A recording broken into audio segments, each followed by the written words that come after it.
ناظرین، آج ہماری گفتگو دوسروں کے اموال، ان کی زمینوں اور ان کی جائیداد پر یا ان کی اشیاء پر قبضے کے حوالے سے ہوگی۔ دوسروں کے مال ناجائز اور باطل طریقے سے مت کھاؤ۔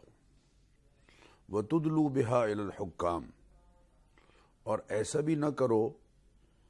کہ مال حکام کو پیش کرو رشوت کی صورت میں اور دوسروں کی اشیاء کو حکام کو رشوت دے کر اپنے نام کرا لو۔ تُدْلُوا بِهَا إِلَى الْحُكَّامِ لِتَأْكُلُوا فَرِيقًا مِّنْ أَمْوَالِ النَّاسِ بِالْإِثْمِ، تاکہ اس ذریعے سے ناجائز فیصلے کرا کر یا الاٹمنٹ ناجائز کرا کر حکام کو رشوت دے کر زمین اپنے نام کرا کے یا جائیداد اپنے نام کرا کے یا دکانیں اپنے نام کرا کے لِتَأْكُلُوا فَرِيقًا مِّنْ أَمْوَالِ النَّاسِ بِالْإِثْمِ، انسانوں کے مال گناہ کی صورت میں تم کھاؤ، تم نے اس سے اپنے آپ کو باز رکھنا ہے، اس سے رکنا ہے۔ وَأَنْتُمْ تَعْلَمُونَ، حالانکہ تم جانتے ہو کہ اس کا نتیجہ کیا ہے۔ نبی کریم علیہ الصلاۃ والتسلیمات نے اسی طرح کی صورتحال کے بارے میں ارشاد فرمایا کہ لوگو، تم میرے پاس مقدمات لاتے ہو اور بعض دفعہ یہ فیصلہ اگرچہ تم ظاہراً اپنے حق میں کرا بھی لوگے اور تم سمجھو گے کہ یہ مال اب تمہارا ہے، لیکن حقیقتاً وہ جہنم کی آگ ہے جو تم اپنے لیے سمیٹ رہے ہو۔ قرآن کریم میں اللہ تعالیٰ نے اس حوالے سے بہت واضح ہدایات فرمائی ہیں۔ سورہ نساء کی آیت نمبر 29 اور 30 اس حوالے سے ہماری رہنما ہے۔ ارشاد فرمایا، یا ایھا الذین آمنوا، اے اہل ایمان، لا تاکلوا اموالکم بینکم بالباطل الا ان تکون تجارتا عن تراض منکم، ایک دوسرے کے مال اور ان کی اشیاء ان پر قبضہ مت کرو اور ایک دوسرے کے مال ناجائز طریقے سے مت کھاؤ۔ الا ان تکون تجارتا عن تراض منکم، مگر یہ کہ تجارت کی صورت ہو اور باہمی رضامندی کے ساتھ تم مال کا تبادلہ کر رہے ہو یا اشیاء ایک دوسرے کے قبضے میں باہمی رضامندی کے ساتھ دے رہے ہو۔ مال کا تبادلہ یا اشیاء کا تبادلہ یا کسی کی کوئی چیز اپنے قبضے میں لینا باہمی رضامندی کے باوجود جب تک شریعت اس کو جائز نہ قرار دے اور شریعت اسلامیہ میں اس پر قبضہ درست نہ ہو، تب تک وہ چیز اپنے قبضے میں لینا یا کسی سے وصول کرنا شرعاً جائز نہیں ہے۔ الا ان تکون تجارتا عن تراض منکم ولا تقتلوا انفسکم، اور اپنے آپ کو قتل نہ کرو۔ یہاں اس فوری طور پر مال کا ذکر کرنے کے بعد اور تجارت کا ذکر کرنے کے بعد اللہ تعالیٰ نے یہ جو ارشاد فرمایا ہے کہ لا تقتلوا انفسکم، اس کا مطلب یہ ہے کہ اگر انسانی معاشرے میں ایک دوسرے کے مال پر ناجائز قبضہ یا ایک دوسرے کی اشیاء کو ناجائز کنٹرول میں لینا، قبضے میں لینا، یہ مزاج انسانی معاشرے میں پیدا ہو جائے تو وہ معاشرہ دراصل اجتماعی خودکشی کر رہا ہوتا ہے۔ لا تقتلوا انفسکم، آپس میں اگر تم ایک دوسرے کی چیزوں پر قبضہ کرو گے اور ایک دوسرے کی اشیاء اپنے قبضے میں لوگے ناجائز طریقے سے، تو یقیناً یہ اجتماعی خودکشی ہوگی، پورا انسانی معاشرہ اس سے متاثر ہوگا۔ وَمَن يَفْعَلْ ذَلِكَ عُدْوَانًا وَظُلْمًا فَسَوْفَ نُصْلِيهِ نَارًا وَكَانَ ذَلِكَ عَلَى اللَّهِ يَسِيرًا، اور جو شخص ایسا کام سرکشی سے اور ظلم سے، یعنی سرکشی کا مطلب یہ ہے کہ ایک دباؤ کے ذریعے اور پریشر کے ذریعے قبضہ گروپ کی صورت میں دوسروں کی املاک پر، دوسروں کی زمینوں پر، دوسروں کے زیر استعمال اشیاء پر، ان کی گاڑی پر یا ان کی دوسری اشیاء پر قبضہ کرے گا عدواناً، سرکشی کے ساتھ۔ نبی کریم علیہ الصلاۃ والتسلیمات نے اس حوالے سے ارشاد فرمایا خطبہ حجۃ الوداع میں، ان دماءکم و اموالکم و علیکم حرام کحرمت یومکم ھذا، لوگو تمہارے مال اور تمہارے خون آج کے دن کی طرح محترم ہیں، مال بھی محترم ہے اور خون بھی محترم ہے، اور ایک دوسرے کے مال کو ناجائز طور پر اپنے قبضے میں لینا یا ایک دوسرے کی اشیاء کو اپنے قبضے میں لینا یہ تمہارے لیے ناجائز ہے، درست نہیں ہے، حتیٰ کہ بہت معمولی سطح کی چیز کو بھی اپنے کنٹرول میں آپ نہیں لے سکتے۔ چنانچہ ارشاد فرمایا لا یأخذن احدکم متاع اخیہ جادا ولا لاعبا، فرمایا کہ اپنے بھائی کا سامان ہرگز تم میں سے کوئی سنجیدگی کے ساتھ یا از راہ مزاح مت لے۔ جو شخص شبرن کا لفظ بھی آتا ہے حدیث میں اور شیئن کا لفظ بھی آتا ہے، کسی کی زمین میں سے ایک بالشت یا کسی کی زمین میں سے کچھ قبضے میں لیتا ہے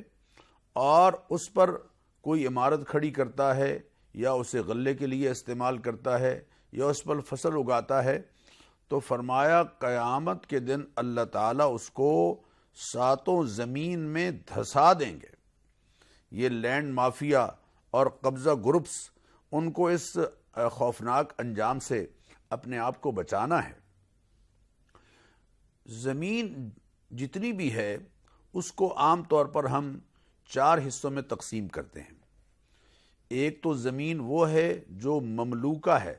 اور کسی کی ملکیت میں ہے، اور وہ ملکیت متعین ہے کسی فرد کی اور وہ اس کے استعمال میں ہے۔ مثال کے طور پر زرعی زمین ہے جہاں وہ فصل اگاتا ہے، یا وہ پلاٹس ہیں جس پر اس نے مکان کھڑا کیا ہے یا اس پر اس نے دکان بنائی ہے۔ یہ پلازا اور مکان اور دکان اور یہ زیر استعمال جو اس کے زمین ہے، یہ یعنی اس کے قبضے میں ہے اور اس کے تصرف میں ہے۔ اور دوسری وہ ہے جو اس کے نام ہے لیکن اس نے اسے آباد نہیں کیا، غیر آباد پڑی ہے، ابھی تک اس پر کوئی اس نے فصل نہیں اگائی یا کوئی پودے نہیں اگائے یا کوئی مکان نہیں بنایا یا کوئی دکان وغیرہ نہیں بنائی۔ اور تیسری قسم وہ زمین ہے کہ جو پبلک کے استعمال میں ہے، اور وہ زمین یوں کہہ لیجئے کہ تمام لوگوں کی ایک طرح سے مشترکہ استعمال میں آ رہی ہے، جیسے کہ مسافر خانے ہیں، ریلوے اسٹیشن ہے، بلکہ ریلوے کی ساری زمین ہے، اور اسی طرح سے دوسرے اداروں کے جیسے قبرستان ہے، اور اسی طرح تفریح گاہیں ہیں، باغات ہیں۔ یہ 3 چیزیں، یہ 3 قسمیں زمین کی، ان تینوں میں سے کسی ایک پر بھی قبضہ کرنا شرعی طور پر کسی حوالے سے جائز نہیں ہے، چونکہ جو کسی کی ملکیت میں زمین ہے وہ یقیناً اس کی ملکیت میں ہے اور وہ اسی کا حق ہے کہ اس کو استعمال کرے۔ اسی طرح جو کسی کی ملکیت میں ہے لیکن اس نے غیر آباد چھوڑا ہوا ہے، اس پر بھی اسی کا حق ہے جس کی وہ زمین ہے۔ اور تیسرے وہ تمام چیزیں جو پبلک کے استعمال میں ہیں اور ریاست نے ان کو پبلک کے استعمال کے لیے چھوڑا ہے، جیسے باغات ہیں، قبرستان ہیں اور ریلوے اسٹیشن ہیں، دوسرے تمام اسٹیشن جو انسانوں کے اجتماعی استعمال میں ہیں، ان پر بھی قبضہ کرنا یا ان میں سے کسی حصے پر قبضہ کرنا یہ ناجائز ہے، حرام ہے۔ قبرستان کی زمینوں پر لوگ قبضے کرتے چلے جا رہے ہیں اور آہستہ آہستہ قبروں کو ہموار کر کے ان پر مکانات بناتے چلے جا رہے ہیں۔ جو زمینیں لوگوں نے یا ریاست نے یا حکومت نے پبلک کی تفریح کے لیے باغات کی صورت میں چھوڑی ہیں یا تفریحی پارکس کی صورت میں چھوڑی ہیں، ان کو اپنے استعمال میں اس طرح سے لانا کہ مستقل ان پر قبضہ کر لینا، یہ صورت کسی بھی حوالے سے جائز اور صحیح اور درست نہیں ہے۔ ایک وہ زمین ہے کہ جو ریاست کی ہے اور غیر آباد ہے، وہ آباد نہیں ہے۔ اب ریاست کو یہ حق حاصل ہے کہ وہ زمین کسی کو دے دے،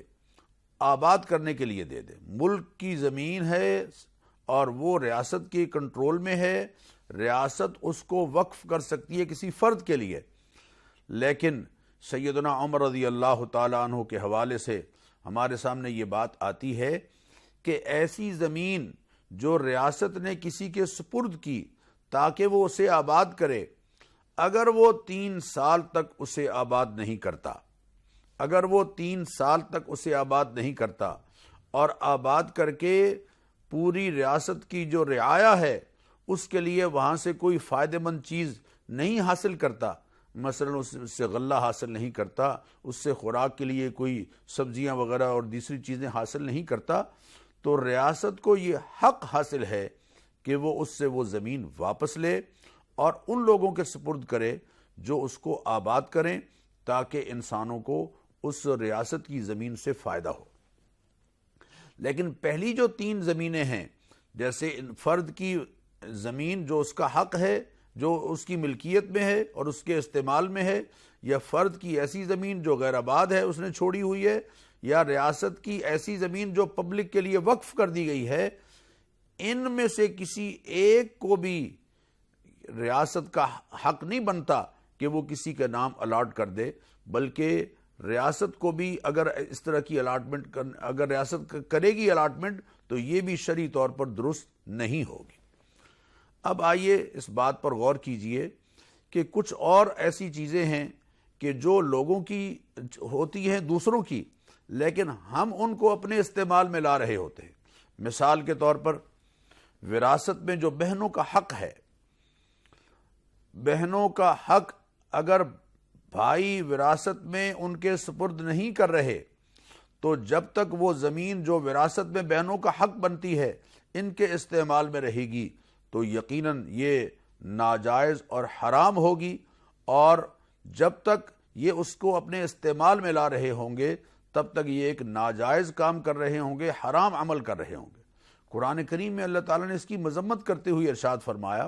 وَأَمَّا إِذَا مَبْتَلَاهُ فَقَدَرَ عَلَيْهِ رِزْقَهُ فَيَقُولُ رَبِّي أَهَانَنِ۔ اللہ تعالیٰ بعض دفعہ لوگوں کو جب آزماتا ہے اور رزق ان پر تنگ کر دیتا ہے تو وہ یہ کہتے ہیں کہ میرے رب نے میری انسلٹ کی ہے۔ کلا، ایسا ہرگز نہیں ہے۔ بل لا تکرمون الیتیم، تم نے خود ایسے حالات پیدا کیے ہیں۔ لا تکرمون الیتیم، تم یتیموں کی تکریم نہیں کرتے ہو۔ ولا تحاضون علی طعام المسکین، اور مسکینوں کو کھانا کھلانے کی تم ترغیب نہیں دیتے ہو۔ وتأکلون التراث اکلا لما، اور تم خوب بھرپور طریقے سے وراثت کے مال کو کھا رہے ہو۔ وتحبون المال حبا جما، اور مال کی محبت میں خوب غرق ہو کر رہ گئے ہو۔ تو وراثت کو، بہنوں کی وراثت کو اپنے استعمال میں لانا اور اسے اپنا حق سمجھنا یہ شرعاً جائز نہیں ہے۔ چنانچہ یہ بات طے شدہ ہے تمام ائمہ کے نزدیک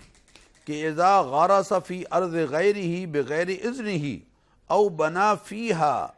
فطلب صاحب الارض قطع غرائسہ او بنائہ لزم ذلك علی الغاصب ولا نعلم فیہ خلافا،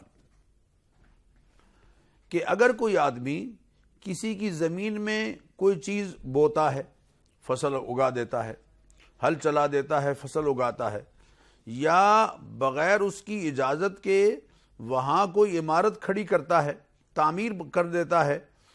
اور وہ صاحب زمین اس سے مطالبہ کرتا ہے کہ یہ زمین، یہ فصل اٹھا لے، یہاں سے فصل کاٹ لے، یا جو عمارت بنائی تھی اس کو یہاں سے ہٹا لے، تو اس پر شرعاً واجب ہے کہ وہ فصل کاٹ لے اور اس عمارت کو جو اس نے وہاں کھڑی کی تھی اس کو وہاں سے گرائے، ہٹائے۔ اگر نہیں ہٹائے گا تو ریاست کو یہ حق حاصل ہے کہ وہ اس کی وہ زمین اس غاصب سے لے کر مغصوب، یعنی جس کی وہ زمین ہے، اس کے سپرد کرے۔ قبضہ مافیا اور زمینوں پر دوسروں کی زمینوں پر قبضہ کرنے کے حوالے سے ایک شرعی اصول ہمیشہ پیش نظر رہنا چاہیے، اور وہ یہ ہے کہ الحق لا تسقط بتقادم الزمان، زمانے کے گزرنے سے کسی کا حق ساقط نہیں ہوتا۔ یعنی مطلب یہ ہے کہ اگر کوئی آدمی بہت طویل عرصے سے کسی زمین پر قبضہ کیے ہوئے ہے اور وہ زمین کسی اور کی ہے اور اس کے ورثہ معلوم نہیں ہیں کہ وہ کہاں ہیں، تو ایسا شخص چاہے کتنا عرصہ ہی اس زمین پر قابض رہے، شرعاً وہ زمین اس کے قبضے میں نہیں ہوتی۔ اور میں کہتا ہوں، ایک صاحب نے یہ مسئلہ پوچھا تو مجھے بڑی خوشی ہوئی اس بات پر کہ والد صاحب نے کسی کی زمین پر ناجائز قبضہ کیا ہوا تھا، اور جب وہ دنیا سے رخصت ہونے لگے تو وہ زمین 4 بھائیوں کے نام کر گئے، بیٹیوں کو انہوں نے محروم رکھا۔ اب لوگوں کو یہ احساس ہوا، ان میں سے خاص طور پر ایک بیٹے کو، اور اس نے یہ بات پوچھی کہ جناب یہ چونکہ والد صاحب نے بھی ناجائز قبضہ کیا ہوا تھا، اور جب آگے وراثت میں تقسیم ہوئی تو بہنوں کو محروم کر دیا اور ہمیں بھائیوں کو ہمارا حق دے دیا، تو کیا کیا جائے؟ تو اس کو یہ بات بتائی گئی مفتی حضرات نے اور علماء نے کہ جناب پہلے سے ہی یہ حق جائز نہیں تھا کہ والد صاحب نے کسی اور کی زمین پر قبضہ کر لیا اور اس کو اپنے کنٹرول میں کر لیا، تو اب آگے ورثاء میں جو پہنچی ہے وہ بھی شرعاً جائز نہیں ہے۔ لہذا بڑی خوش نصیب ہے وہ اولاد، بڑی خوش نصیب ہے وہ اولاد جو باپ کے ناجائز قبضے کو چھوڑ کر زمین اور پلاٹ اصل مالکان کے سپرد کرے، اس لیے کہ الحق لا تسقط بتقادم الزمان، زمانے کے گزرنے سے حق ساقط نہیں ہوتا، جس کا حق ہے طویل وقت گزرنے سے وہ حق اسی کا ہی ہے۔ اور ایک اور قانون شرعی یہ ہے کہ الضرر یزال، ضرر کا ازالہ ضروری ہے۔ یعنی اگر کسی نے کسی کی زمین پر ناجائز قبضہ کیا ہے، یا کسی کی دکان پر اس نے ناجائز قبضہ کیا ہوا ہے اور وارث جو ہیں جس سے اس نے زمین کرائے پر لی تھی یا دکان کرائے پر لی تھی وہ فوت ہو گیا ہے اور طویل عرصہ گزر گیا ہے، یہ اس کے قبضے میں چلی آ رہی ہے، تو اس ضرر کا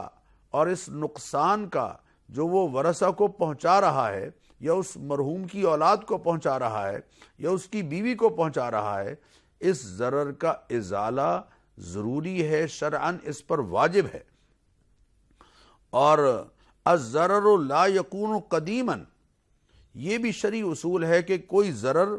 قدیم زمانے تک رہنے سے جائز نہیں ہو جاتا۔